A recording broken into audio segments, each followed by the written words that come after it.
ಆದ್ರೆ ಇವಳು ತನ್ನ ಬಣ್ಣಕ್ಕೆ ತಕ್ಕನಾಗೆ ಪರಿಸರನೇ ಬದಲಾಯಿಸ್ಕೊಳಕ್ ನೋಡ್ತಾಳೆ. ನೀನ್ ಹೇಳೋದು ನಿಜ, ನನ್ಗೀಗದ ಅರ್ಥ ಆಗಿದೆ. ಏನಮ್ಮ ನಿನಗೆ ಹೊಸದಾಗ ಅರ್ಥ ಆಗಿರೋದು? ನನ್ನ ಮನ್ಸಿನಲ್ಲಿ ಒಂದ್ ಪ್ರಶ್ನೆ ಪದೇ ಪದೇ ಕಾಡ್ತಾ ಇತ್ತು, ಅದಕ್ಕೆ ಉತ್ತರ ಈಗ ಸಿಕ್ತು. ಏನು ಅಂತ ಪ್ರಶ್ನೆ?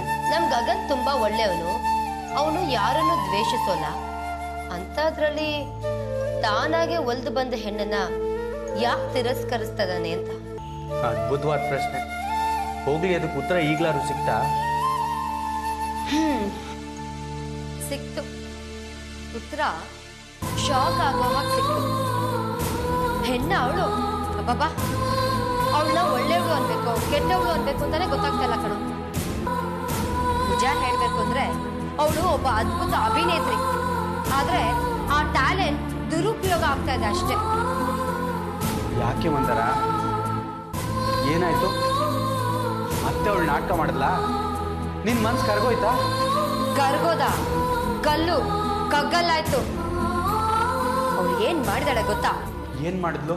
ಮಂದಾರ, ಪ್ಲೀಸ್ ಒಂದ್ ನಿಮಿಷ ಬರ್ತೀಯಾ? ಏನೇ?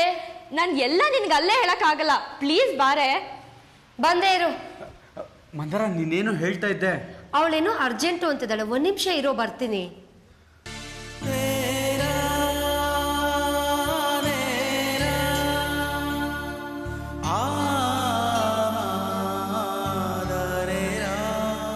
ಮಂದಾರ ಏನೋ ಹೇಳ್ತಾ ಇದ್ಲು, ಆಸ್ಪತ್ರೆಯಲ್ಲಿ ಏನೋ ನಡೆದಿದೆ. ಆ ರಜನಿ ಏನಾದ್ರೂ ನನ್ನ ಬಗ್ಗೆ ಹೇಳಿದಾಳ?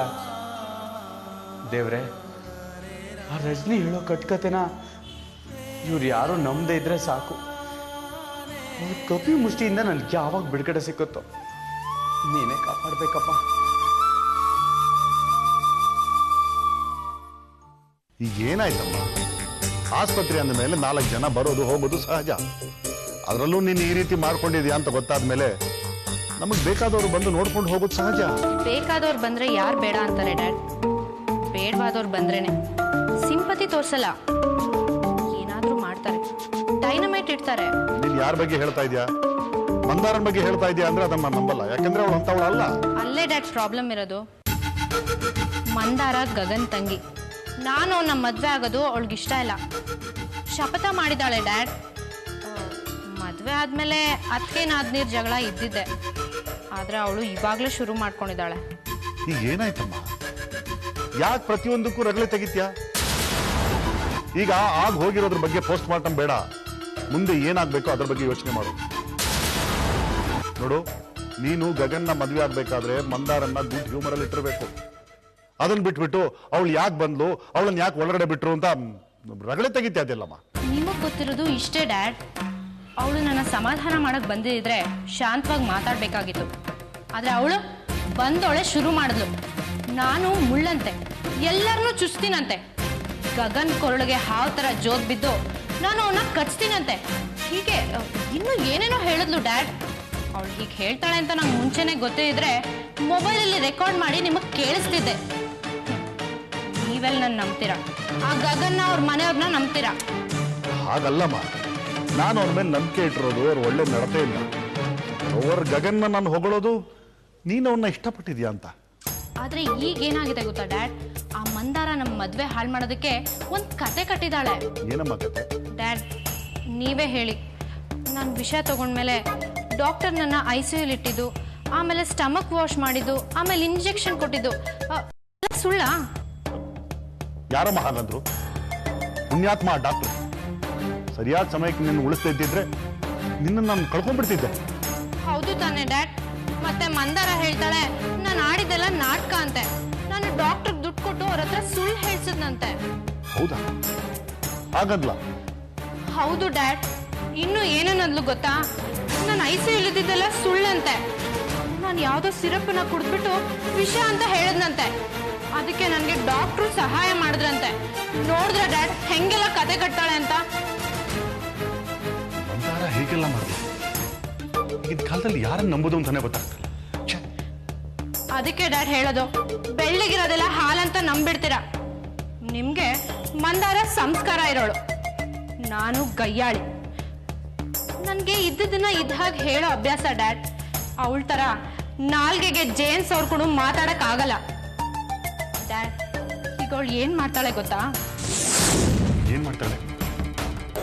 ಇದೇ ಡ್ಯಾಡ್ ಏನ್ ಮಾಡ್ತಾಳೆ ಅಂತ ನಿಮ್ ಮುಖದಲ್ಲಿ ಇಗ್ನೋರೆನ್ಸ್ ತುಂಬ್ಕೊಂಡು ಕೇಳ್ತಾ ಇದ್ದೀರಲ್ಲ. ಮಂದಾರ ಈ ಕತೆಗೆ ಬಣ್ಣ ಹಚ್ತಾಳೆ, ಗಗನ್ಗೇನೇನೋ ಹೇಳಿ ಅವನ್ ತಲೆ ಕೆಡಿಸ್ತಾಳೆ. ನಾನು ಅವನ್ನ ರಿಕ್ವೆಸ್ಟ್ ಮಾಡಿ ಒಂದು ಹದಕ್ಕೆ ತಂದಿದ್ದೆ. ಈಗ ಅವನು ಏನ್ ಮಾಡ್ತಾನೆ? ಮಾಡೋದಿನ್ನೇನು, ಕಳ್ಳಂಗೆ ಒಂದ್ ಪಿಳ್ಳೆನೆವ. ಅವನ್ಗೆ ನನ್ನ ಮದ್ವೆ ಆಗೋದು ಇಷ್ಟ ಇಲ್ಲ ಡ್ಯಾಡ್. ಅದಕ್ಕೆ ಈ ವಿಷಯನ ಇಟ್ಕೊಂಡು ನನ್ನ ತಿರಸ್ಕಾರ ಮಾಡ್ತಾನೆ, ಮತ್ತೆ ನನ್ಗೆ ಅವಮಾನ ಮಾಡ್ತಾನೆ. ಆದ್ರೆ ನಾನು ಅವಮಾನ ಸಹಿಸಲ್ಲ. ಈ ಸತಿ ನಾನು ನೇಣು ಹಾಕೋತೀನಿ ಡ್ಯಾಡ್. ನಿಮ್ಗೆ ನನ್ನ ಉಳಿಸ್ಕೊಳ್ಳೋಕೆ ಅವಕಾಶನೂ ಕೊಡೋದಿಲ್ಲ. I will die. ಗಗನ್ ನಿನ್ನ ಮದುವೆ ಆಗ್ತಾನೆ. ಇಲ್ಲ ಡ್ಯಾಡ್, ಗಗನ್ ನನ್ನ ಮದುವೆ ಆಗಲ್ಲ. ನನ್ನ ಮಾತು ಕೇಳಮ್ಮ, ಗಗನ್ ನಿನ್ನ ಮದುವೆ ಆಗೇ ಆಗ್ತಾನೆ. ಡ್ಯಾಡ್, ಗಗನ್ನ ಬಿಟ್ಟು ನಾನು ಬದುಕಿರಲ್ಲ. ನೀವು ಏನ್ ಮಾಡ್ತಿರೋ ಮಾಡಿ, ಒಟ್ಟಲ್ಲಿ ನನ್ನ ಗಗನ್ ಮದುವೆ ನಡಿಬೇಕು. ನಿನ್ನ ಗಗನ್ನ ಒಂದು ಮಾಡೋದು ನನ್ನ ಜವಾಬ್ದಾರಿ. ನಾನು ಅವನ್ನ ಕನ್ವಿನ್ಸ್ ಈಗಲೇ ಅವನ ಹತ್ರ ಮಾತಾಡ್ತೀನಿ. ನಿನ್ನೆ ಬೇಗನೆ ಫೋನ್ ಮಾಡಿ.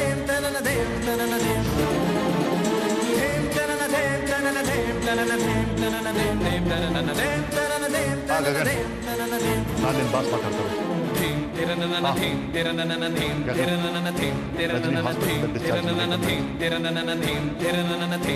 ನಾನು ಕಷ್ಟಪಟ್ಟು ಬದುಕಿಸಿದ ನನ್ನ ಮಗಳು ಮತ್ತೆ ಸಾಯ್ತೀನಿ ಅಂತ ಹೇಳ್ತಾ ಇದ್ದಾಳೆ. ಯಾಕೆ ಅಂತ ಕೇಳ್ತಾ ಇದ್ದೆ?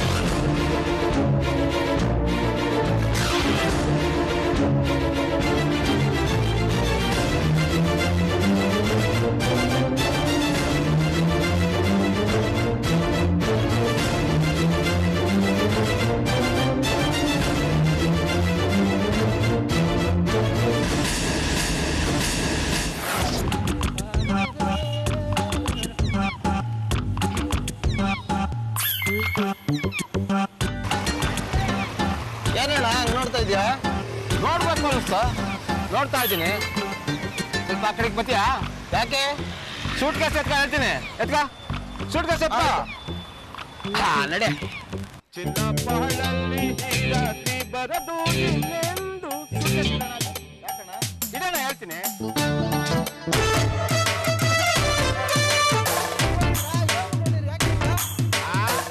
ನನಗೆ ಹೇಳಿ ಕೇಳಿ ಅವರು ಮೊನ್ನೆ ಬಸ್ ಸ್ಟ್ಯಾಂಡ್ ಹತ್ರ ಸೂಟ್ ಕೇಸ್ ಇಟ್ಕೊಂಡು ನಿಂತಿದ್ದಲ್ಲ, ನೀನೇ ಅಲ್ವಾ?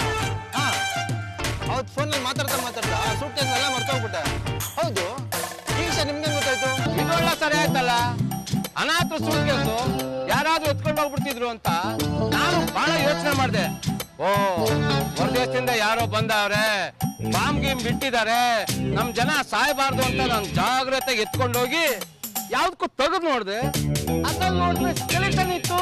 ಮೊನ್ನೆ ಶೂಟಿಂಗ್ ಅಂತ ಸೂಟ್ ಕೇಸಲ್ಲಿ ಸ್ಕೆಲಿಟನ್ ಇಟ್ಕೊಂಡು ಹೋಗ್ತಿದೆ ಸರ್. ಮಿಸ್ ಆಗೋಯ್ತು ಸರ್. 5,000 ರೂಪಾಯಿ ಖರ್ಚು ಮಾಡಿ ಮಾಡಿಸಿದೆ ಸರ್ ಅದನ್ನ. ಈಗ ಮತ್ತೆ ಬೇರೆದ್ ಮಾಡಿಸ್ಬೇಕು ಸರ್.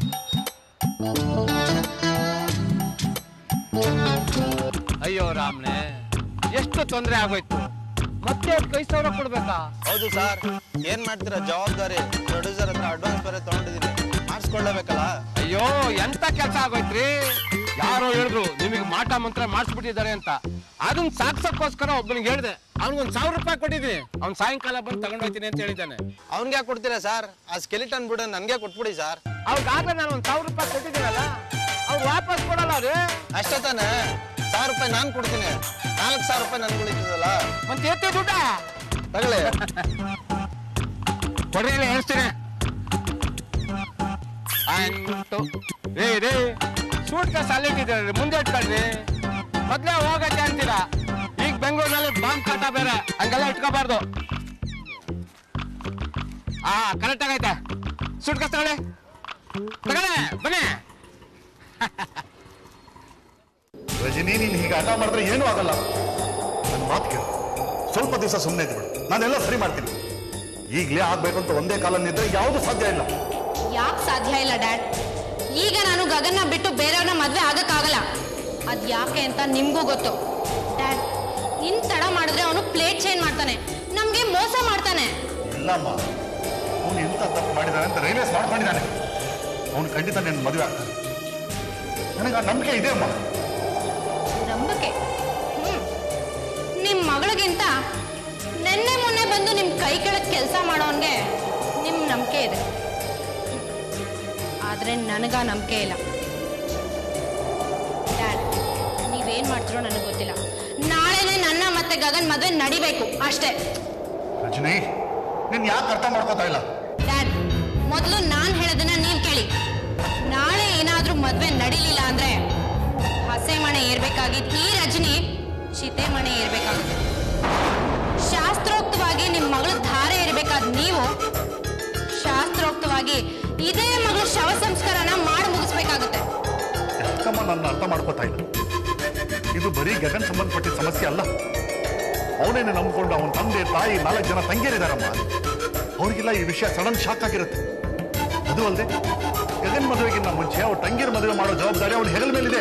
ಡ್ಯಾಡ್, ಗಗನ್ ಹೆಗಲ ಮೇಲಿರೋ ಜವಾಬ್ದಾರಿ ಬಗ್ಗೆ ಯೋಚನೆ ಬಿಟ್ಟು ನಿಮ್ಮ ಹೆಗಲ ಮೇಲಿರೋ ಜವಾಬ್ದಾರಿ ಬಗ್ಗೆ ಯೋಚನೆ ಮಾಡಿ. ಡ್ಯಾಡ್, ಈಗ ನೀವು ಹೇಳೋದೇನೋ ಗಗನ್ನು ಅವ್ನ ತಂಗಿರ ಮದುವೆ ಮಾಡಬೇಕು, ಅದಕ್ಕೆ ಅವನಿಗೆ ಹಣ ಬೇಕು. ಅದಕ್ಕೇನಂತೆ ನಮ್ಮ ಹತ್ರ ಇರೋ ದುಡ್ಡಲ್ಲಿ ಒಂದು 4 ಕಾಸು ಬಿಸಾಕೋದಾಯ್ತು. ಅದನ್ನ ಆಯ್ಕೊಂಡು ಅವನ ತಂಗಿರ ಮದುವೆ ಮಾಡ್ಲಿ. ಇದೆ ಈ ದುರಹಂಕಾರದಿಂದಾನೆ ಗಗನ್ ನಿನ್ನ ರಿಜೆಕ್ಟ್ ಮಾಡ್ತಾ ಇರೋದು. ನೀನು ಮಿತಿ ಮೀರಿ ಹೋಗ್ತಾ ಇದೆಯಾ ರಜನಿ? ನನಗೆ ಗೊತ್ತು ನೀನು ದ್ವೇಷಕ್ಕೋಸ್ಕರ ಅವನ ಮದುವೆ ಮಾಡ್ಕೋಬೇಕು ಅಂತಿದ್ದೆ. ಹೌದು ಡ್ಯಾಡ್, ನಾನು ದ್ವೇಷಕ್ಕೆ ಗಗನ ಮದುವೆ ಆಗ್ತೀನಿ. ಮದುವೆ ಆದ್ಮೇಲೆ ನನ್ನ ಕೈಗೊಂಬೆ ಮಾಡ್ಕೋತೀನಿ, ನನ್ನ ಗುಲಾಮನನ್ನಾಗಿ ಮಾಡ್ಕೋತೀನಿ. ಅವನ ಜೀವನದಲ್ಲಿ ಶಾಂತಿ ನೆಮ್ಮದಿ ಇದು ಯಾವುದು ಇರಬಾರ್ದು, ಹಾಗೆ ಮಾಡ್ತೀನಿ. ನನ್ನ ಸಾಯಿಸ್ಕೊಂಡಾದ್ರೂ ಪರವಾಗಿಲ್ಲ, ಅವನ್ನ ಸಾಯಿಸ್ತೀನಿ. ಕೊನೆ ಉಸಿರೋ ತನಕ ಅವನ್ನ ನೋಯಿಸ್ತೀನಿ. ಡ್ಯಾಡ್, ಡ್ಯಾಡ್,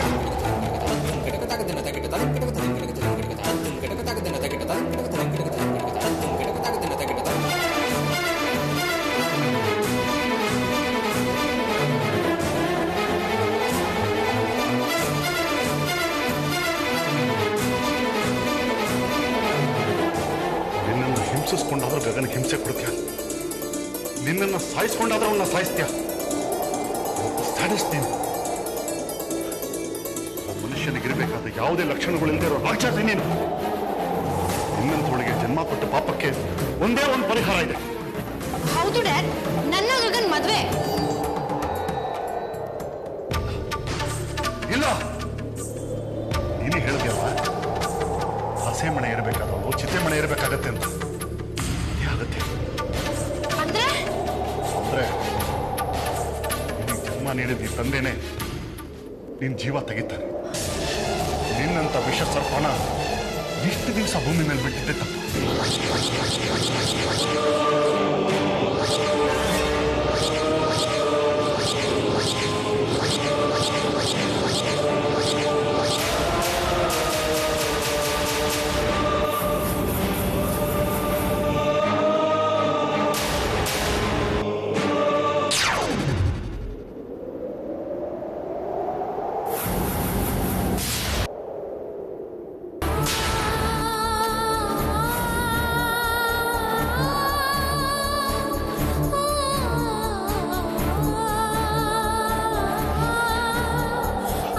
ಸಾರಿ ಮಗನ್, ಐಮ್ ಸಾರಿ.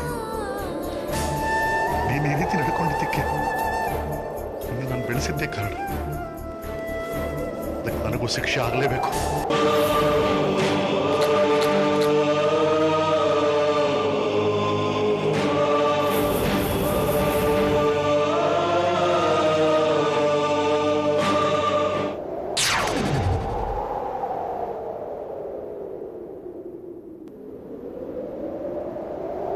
ಸರ್,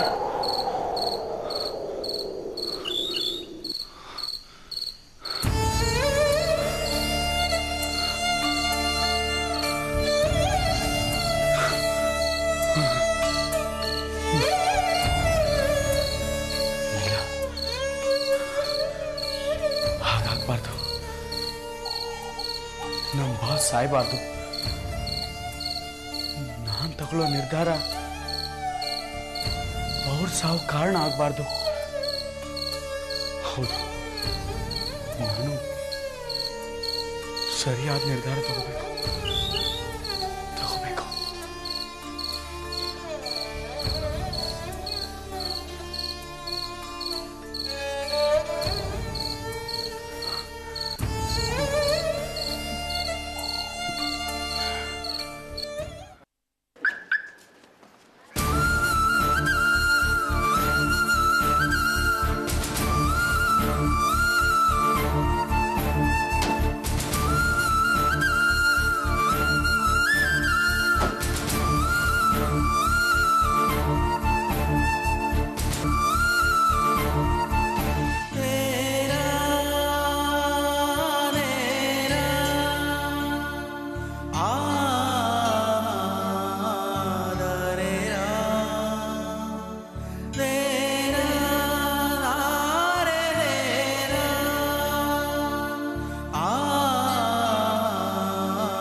ಹೋಗ್ಬೇಕು